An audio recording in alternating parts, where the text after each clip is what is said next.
went on Twitter cussing out Diddy and then deleted it because Diddy want to throw Dwayne a divorce freak off. The day of the raid, I got a lot of notifications. I got a lot of ads. I got a lot of mentions. I got a lot of phone calls. The only two left, Puffy and Al, and Al almost. Jaguar Wright, a singer and songwriter, is causing a stir by making bold accusations against famous figures in the music world.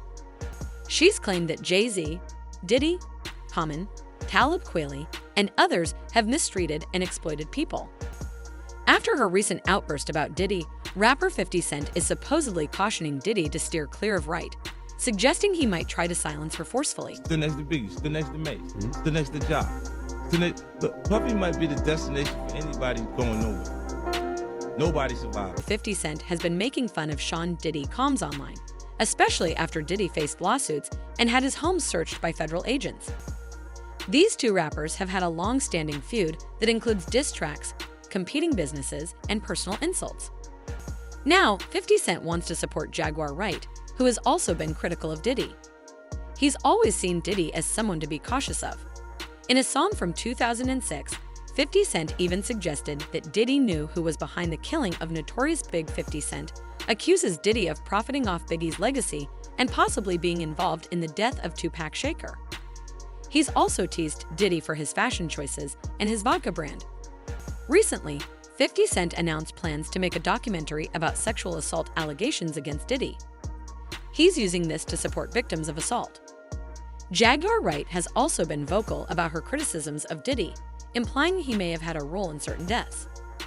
Productions, she said Uptown Records, started with 5 people: Andrew Harrell, Al, Be Sure, Heavy D, and Puffy, and Kim Porter was the longest working employee. She was there from the very beginning. She was Andrew's personal assistant. Kim is dead.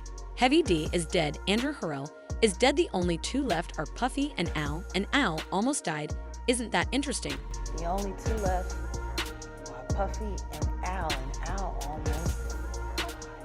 The controversial singer added, "You want to know what they all had in common, though the survivors of Uptown Records, they were all writing tell-all books. Has Puffy ever been in a coma? Has anything happened to him? He must be the luckiest MF, because it seems like everybody who worked at Uptown Records from the very beginning is gone just him." Meanwhile, Wright not only suggested that Diddy might have been involved in several deaths, but also hinted that something must have gone wrong in his relationship with Cassie for her to leave him. She claimed Cassie used to receive $500,000 a month from Diddy before he stopped paying her. Why would you quit? What the f is going on? $250,000 isn't enough. What the f is going on in that relationship that $250 ain't enough? That's got to be some dark. Meanwhile, Wright accused Diddy of having people stalked and watched. Since November 2023, Diddy has faced several lawsuits. Singer Cassandra Ventura, known as Cassie, sued Diddy, alleging he abused her in 2018 and for years during their relationship. They settled the lawsuit later that month. Another plaintiff, Joy Dickerson Neal, sued Diddy, claiming he drugged and sexually harassed her in 1991 and filmed the incident. An anonymous plaintiff also sued Diddy and singer-songwriter Aaron Hall, alleging they assaulted her and a friend in 1990 or 1991. In December, another anonymous plaintiff accused Diddy of participating in a gang rape when she was 17 in 2003. Music producer Rodney Lil Rod Jones later sued Diddy in February, alleging unwanted sexual advances by Diddy's associates and that Diddy hosted parties with expectations of sexual favors. Diddy has denied all allegations made against him in these lawsuits. His lawyer released a statement criticizing the recent raids by federal agents, calling them excessive and contributing to unfair judgment against Diddy.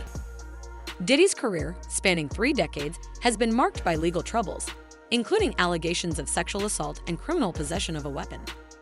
In 1992, several people were killed and injured during a celebrity basketball game in Harlem, New York, which Diddy promoted, but he faced no charges.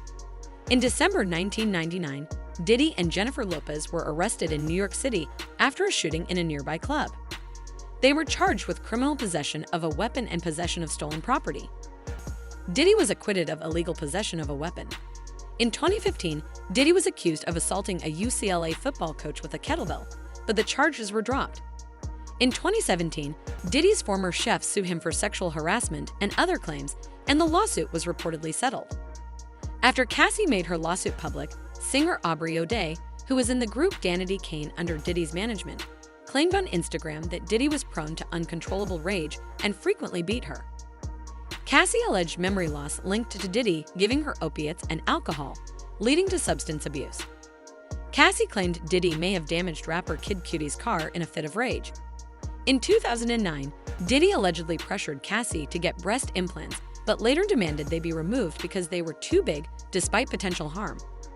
Diddy's association with violence dates back to the 1990s, during the deadly feud between East Coast and West Coast artists, which culminated in the deaths of Tupac Shakur and Notorious Big. According to Diddy's former bodyguard, he could have been a target in Biggie's shooting. "Now I went because I knew that somebody was going to die that night, somebody was going to get shot. I did everything in my power to stop it from being Puff. And it wasn't Puff. The people who were bodyguarding Big didn't do everything in their power to stop it from being big, and that hurt me even though it wasn't my principle." In 1999, Diddy reportedly acted aggressively towards Steve Stout, then president of Interscope Records, when Stout didn't agree with him. Diddy assaulted Stout with a chair, a telephone, and a champagne bottle because he wanted to remove a scene from a music video that he thought was disrespectful. Diddy pleaded guilty to harassment and was sentenced to anger management. In the same year, Diddy allegedly paid Stout $50,000 to smooth things over. In another incident in 1999, Detroit talk show host Relio Mills claimed Diddy and his group attacked him after he asked about rumors linking Diddy to Biddy's death. Diddy said he just ended the interview, and the jury ruled in his favor. In 2004, designer Cameron Lee Simmons said Diddy threatened to hit her while she was pregnant, but he later apologized publicly. Additionally, Cassie claimed Diddy threatened to blow up rapper Kid Cudi's car. In 2012, they got into a fight at a club during Paris Fashion Week. In 2022, Cassie's lawsuit alleged that Diddy wanted to blow up Kid Cudi's car and made sure Kid Cudi was home when it exploded. Kid Cudi's spokesperson confirmed the car explosion. At Clive Davis's 2021 pre-Grammy Gala, Diddy criticized the Recording Academy for not recognizing rap and R&B categories, but former Bad Boys star Mace disputed his claim on Instagram. "Your past business practices have knowingly continued to purposely starve your artist and been extremely unfair to the very same artist that helped you obtain that icon award on the iconic Bad Boy label. Yes, Diddy is a dangerous person who has endangered many lives, including Jaguar Wright's. The big question is, will 50 Cent's warning make a difference? Only time will tell."